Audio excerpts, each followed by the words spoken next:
Bismillahirrahmanirrahim. Assalamualaikum warahmatullahi wabarakatuh. Bismillah, alhamdulillah, wassalatu wassalamu ala rasulillah. Mudah-mudahan kita selalu berada di dalam rahmatnya Allah. Amin ya Allah ya rabbal alamin. Yang ingin saya bahas kali ini adalah pada dasarnya menikah itu adalah jaiz ataupun diperbolehkan.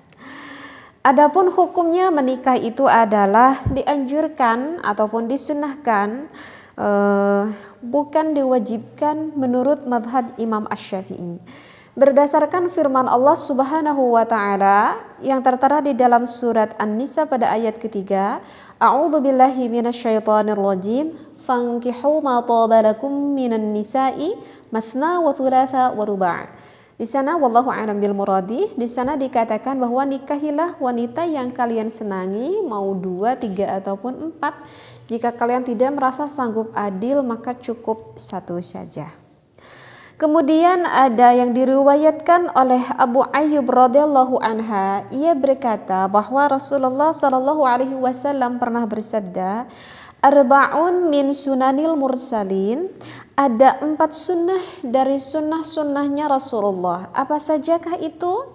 Yang pertama adalah at-ta'tuwu, artinya adalah memakai wewangian. Kemudian wan nikahu, nah ini yang kedua. Yang keduanya itu adalah menikah.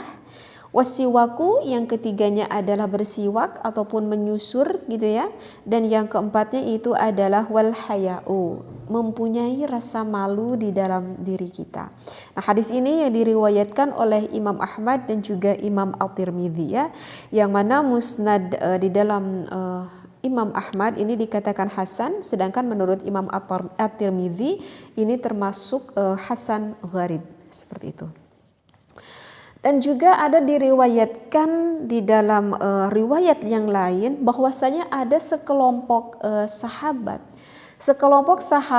yang wafat, sedangkan para sahabat tersebut wafat sebelum diri-dirinya itu melakukan menikah, tetapi tidak ada bantahan bagi para sahabat tersebut. Ya, ini menurut mazhab Imam Malik ataupun menurut mazhab Imam Abu Hanifah dan juga menurut kebanyakan pendapat para ulama.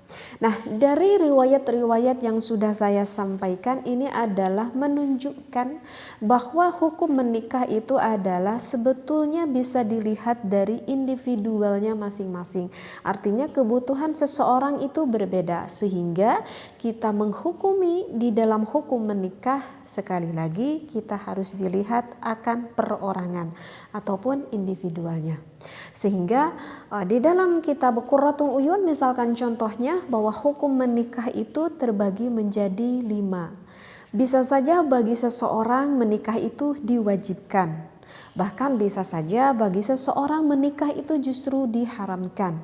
Bisa saja dimakruhkan, disunnahkan ataupun diwenangkan. Nah, kemudian bagi siapa sajakah itu yang wajib, yang haram, yang makruh, yang sunnah ataupun yang wenang. Kali ini saya membawa kitab Qurratul Uyun. Saya akan bacakan referensinya bagi siapakah saja itu. Yang pertama, menikah bisa dihukumi wajib. Wadzalika fi hakiman qadara alaihi wa khafaz zina. Bagi dihukumi wajib itu adalah bagi seseorang yang dirinya itu sudah merasa mampu untuk menafkahi lahiriahnya dan juga untuk menafkahi batiniah. Jadi udah merasa sanggup nih pemikirannya untuk memberi nafkah dan juga memberi batin. Dan jika orang tersebut tidak menikah maka agak rempan nih, agak takut di dalam dirinya untuk melakukan perzinahan. Nah, jika bagi orang tersebut maka hukum menikahnya itu adalah diwajibkan, seperti itu. Sedangkan orang ini merasa tidak sanggup untuk menghilangkan rasa hawa nafsunya tersebut, tidak cukup baginya untuk melakukan berpuasa seperti itu ya. Jadi ya solusi terbaiknya apa? Berarti solusi terbaiknya bagi orang ini adalah melakukan pernikahan. Nah, jadi ini hukumnya adalah wajib. Kemudian yang kedua, hukumnya itu adalah manduban. Hukumnya itu adalah disunnahkan. Bagi siapakah menikah disunnahkan? Yaitu adalah wadzalika fi hakiman rajjan nasla walam yakhaf az-zina bitarkihi raghiba fihi amla. Yaitu yang disunnahkan bagi seseorang, dirinya itu di dalam pertikahan itu sangat mengharapkan sekali ingin mendapatkan keturunan, tetapi tidak ada rasa takut di dalam dirinya untuk melakukan perzinahan, baik ia menyukainya ataupun tidak, seperti itu. Nah, maka ini adalah hukumnya sunnah. Sekarang yang ketiga itu hukumnya adalah makruhan. Hukumnya adalah makruh, yaitu wadzalika fi hakiman la raghbata lahu fihi wa la yarju naslan wa yaqta'uhu an ibadati ghairi wajibatin. Yang ketiga itu adalah hukumnya makruh, yaitu ketika dirinya itu tidak ada keinginan untuk melakukan menikah. Jadi orang ini gak pengen nikah, artinya gak ada deh di dalam hatinya rasa keinginan untuk melakukan menikah. Sekalipun terabaikan bagi yang sunnah, dan walaupun ia itu tidak mengharapkan untuk mendapatkan keturunan. Nah, maka ini adalah hukumnya dimakruhkan bagi Allah. Artinya Allah tidak terlalu senang jika ada orang seperti ini. Dan yang keempat ini adalah hukumnya mubah ataupun diwenangkan. Bagi siapa yang hukumnya mubahan, yang mubah, wadzalika fi hakiman lam yakhaf az-zina, di dalam dirinya itu tidak ada rasa takut sama sekali untuk melakukan zina, walam yarju naslan, walaupun diri itu tidak mengharapkan untuk mendapatkan keturunan, walam yaqta'hu an ibadatin ghairi wajibatin, ya, dan tidak mengabaikan akan perkara yang sunnah, maka itu hukumnya diwenangkan ataupun diperbolehkan, seperti itu. Dan untuk yang terakhir, justru jika dirinya itu melakukan menikah, maka hukumnya adalah diharamkan. Wa yakunu muharraman wa dzalika fi haqqiman may yadurru bil mar'ati ba'da wad'in au nafaqatan au kasba muharramin.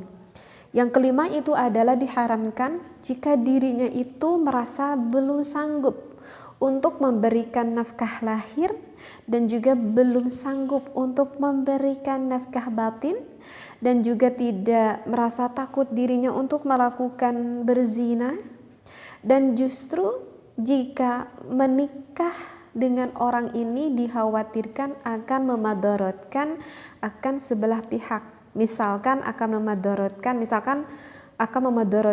wanita. Misalkan jika wanita ini menikah dengan ini, justru misalkan akan mendapatkan kemadaratan, akan mendapatkan kebahayaan lah istilahnya, seperti itu. Nah, ini juga sama, termasuk perkara yang diharamkan. Nah, bisa kita pahami ya, bagi siapa-siapa saja yang diwajibkan, yang diharamkan, yang dimakruhkan, disunnahkan ataupun dibenangkan. Nah, dari kelima hukum yang sudah saya sampaikan itu bisa ditarik kesimpulan bahwa ada terbagi menjadi beberapa macam kelompok bagi orang-orang, begitu ya. Nah, yang pertama itu ada orang-orang yang dirinya itu yang sangat berkeinginan sekali untuk melakukan menikah, gitu. Sampai pengennya dia menikah itu sampai dirinya itu mempersiapkan, misalkan mempersiapkan dari maharnya, dirinya itu udah mempersiapkan untuk nanti nafkahnya, ataupun kepentingan lain lah, kebutuhan lain yang menyokong akan melakukan akad nikah tersebut. Udah semangat nih orang ini, gitu ya. Berarti udah ada keinginan yang menggebu di dalam dirinya, seperti itu. Nah, maka ini dianjurkan bagi orang tersebut untuk melakukan menikah. Ibnu Rif'ah mengatakan, apakah tujuan menikahnya itu untuk ibadah? Mungkin berarti orang ini udah paham akan ilmu agama. Ataupun ada sebagian orang yang tidak terlalu paham agama sehingga tidak ada di dalam hatinya berpikir untuk ibadah. Baik untuk niat ibadah ataupun tidak, maka lebih baik orang ini adalah melakukan menikah.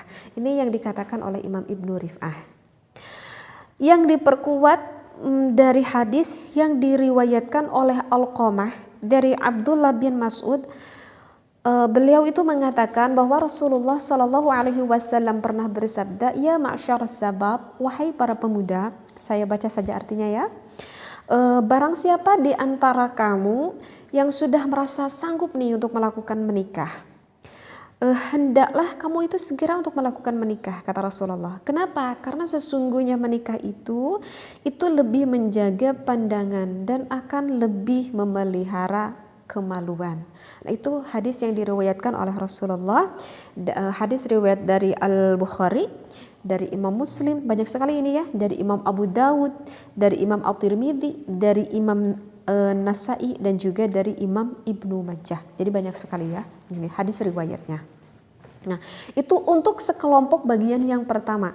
Nah, kemudian ada sekelompok orang yang kedua, dirinya itu sangat sekali ingin melakukan menikah nih. Udah nih ada rasa di dalam hatinya itu pengen gitu nikah ya. Bahkan cenderung orang ini bahkan udah kebayang nih pengen untuk menyalurkan syahwatnya. Artinya udah ada di dalam pikirannya bahkan sampai ingin melakukan bersetubuh begitu. Tetapi sayangnya orang ini merasa tidak sanggup untuk memberikan misalkan untuk menyiapkan maharnya belum punya gitu ya, dia belum sanggup untuk memberikan nafkahnya, maka untuk orang ini dianjurkan jangan dulu menikah begitu ya, karena belum sangguplah dirinya itu untuk melakukan ijab qabul di dalam akad pertikahan.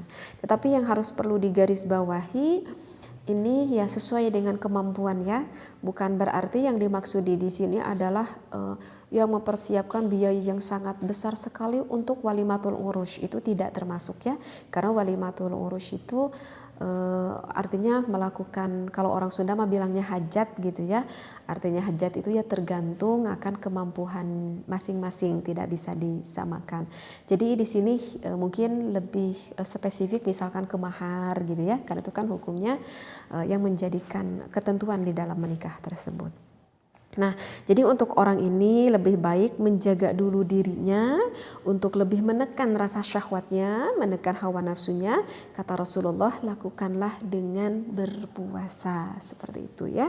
Berdasarkan dari sabda Nabi Muhammad SAW, kelanjutan dari hadis yang barusan saya sampaikan ya, dari ya ma'syar sabab tersebut, ada lanjutan hadisnya. Ini adalah barang siapa yang belum mampu untuk melakukan menikah, kata Rasulullah, maka hendaklah ia berpuasa, karena sesungguhnya puasa itu adalah perisai baginya. Nah, ini adalah untuk sekelompok yang kedua. Dan untuk sekelompok yang ketiga itu adalah untuk orang-orang yang dirinya itu lain nih. Orang ini gak ada keinginan untuk melakukan bersetubuh. Ada orang yang seperti ini. Jadi di dalam dirinya itu gak ada rasa pengen melakukan bersetubuh. Dia udah sangat bisa sekali menekan akan hawa nafsunya tersebut. Tetapi dia itu justru ingin menyendiri. Ya. Kenapa dia tidak ingin menikah? Karena dia bertujuan ingin menyendiri saja. Kenapa orang ini ingin menyendiri? Karena bertujuan ingin semakin mendekatkan diri beribadah kepada Allah Subhanahu wa taala. Mungkin kita pernah mendengar ada beberapa waliullah yang sampai meninggalnya tidak melakukan menikah. Mungkin kita pernah dengar ya, ada beberapa waliullah. Nah, itu mungkin pilihan hidupnya, pilihan dirinya yang karena ingin semakin taqarrub kepada Allah, sehingga dia bisa menekan hawa nafsunya, bahkan tidak ada terfikir di dalam otak dan hatinya untuk melakukan bersetubuh. Maka menurut ulama dianjurkan bagi orang ini lebih baik tidak menikah saja, seperti itu ya. Karena kenapa? Karena sebenarnya ya itu yang sudah saya sampaikan, dirinya itu mewajibkan melindungi dirinya dari hal-hal yang membimbangkan beribadah kepada Allah Subhanahu wa taala. Nah, itu adalah untuk sekelompok yang ketiga. Dan sekarang ada untuk sekelompok nih yang terakhir, untuk kelompok yang keempat, ada orang-orang yang dirinya juga sama nih kayak yang barusan. Jadi orang ini gak pengen nih untuk menikah. Kenapa orang ini gak pengen menikah? Karena gak ada hasrat di dalam dirinya, gak ada pemikiran di dalam otaknya ingin bersetubuh, gak ada rasa di dalam hatinya untuk melakukan bersetubuh. Jika sekelompok yang ketiga dia sengaja menyendiri ingin mendekatkan diri beribadah kepada Allah, nah untuk kelompok yang keempat ini tidak ada bermaksud bertujuan untuk mendekatkan diri kepada Allah. Hanya saja memang tidak ada hasrat aja di dalam hatinya. Baik ya yang normal gitu ya, baik terhadap laki-laki ataupun terhadap perempuan lah istilahnya seperti. Jadi nggak ada keinginan untuk melakukan bersetubuh. Seperti itu. Nah, maka untuk orang ini lebih baik menikah atau tidak maslahatnya. Nah, untuk orang seperti ini ada dua pendapat ulama. Ya, ada dua pendapat ulama. Ulama yang satu mengatakan lebih baik menikah saja, karena mungkin berpendapat menikah ya siapa tahu kalau sudah menikah nanti di depannya misalkan melihat istrinya sehingga menjadi bergairah mungkin saja. Tetapi untuk pendapat yang kedua, ini pendapat ulama yang para ulama yang sahih mengatakan lebih baik tidak menikah saja, karena dikhawatirkan nanti memudaratkan ya terhadap pasangannya.